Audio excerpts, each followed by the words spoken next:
Hallo und herzlich willkommen zum Gebetsdialog mit Gott.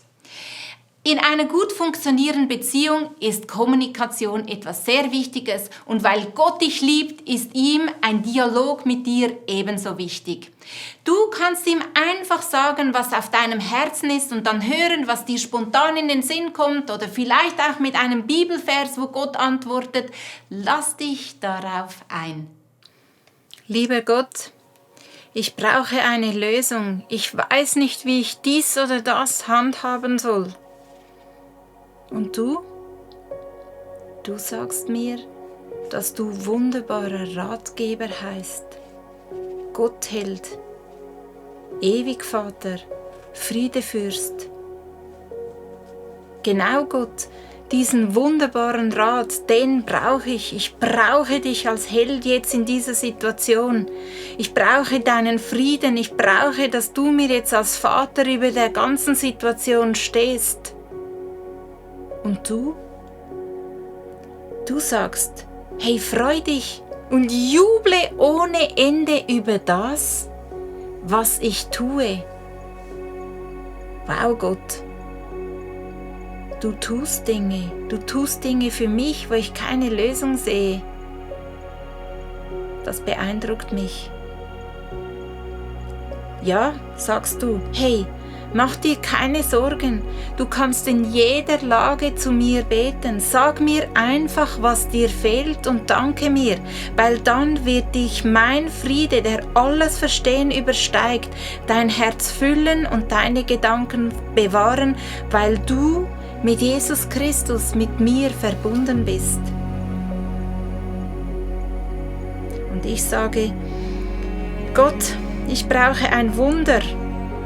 Und du sagst, bitte mich und ich werde dir geben, weil ich bin ein Vater, der genau weiß, was du brauchst, schon bevor du überhaupt um etwas bittest.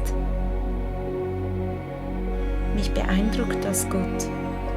Und du sagst, ja, weil was für Menschen unmöglich ist, das ist für mich möglich, weil bei mir ist kein Ding unmöglich. Und in Sacharja 4, Vers 6-7 sagst du, Gott, was du vorhast, wird dir nicht durch die Macht deines Heeres und nicht durch menschliche Kraft gelingen. Nein, mein Geist wird es bewirken. Das verspreche ich, der Herr, der allmächtige Gott.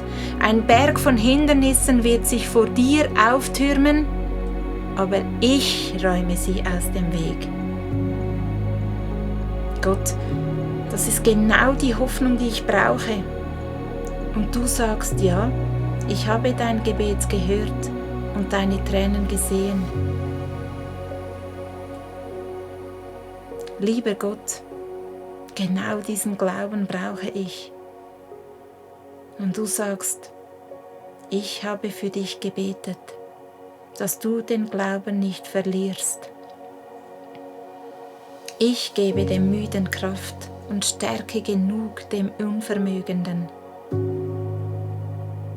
Du darfst dich auf mich verlassen.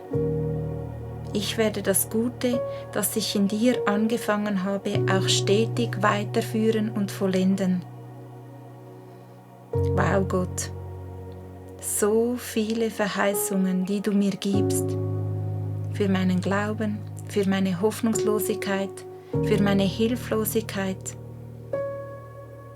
Ich danke dir aus tiefstem Herzen, dass die Verbindung mit dir mich stark macht. Du bist ein gewaltiger Gott. Amen. Hey, als kleiner Hinweis, morgen geht es um das Abendmahlgebet.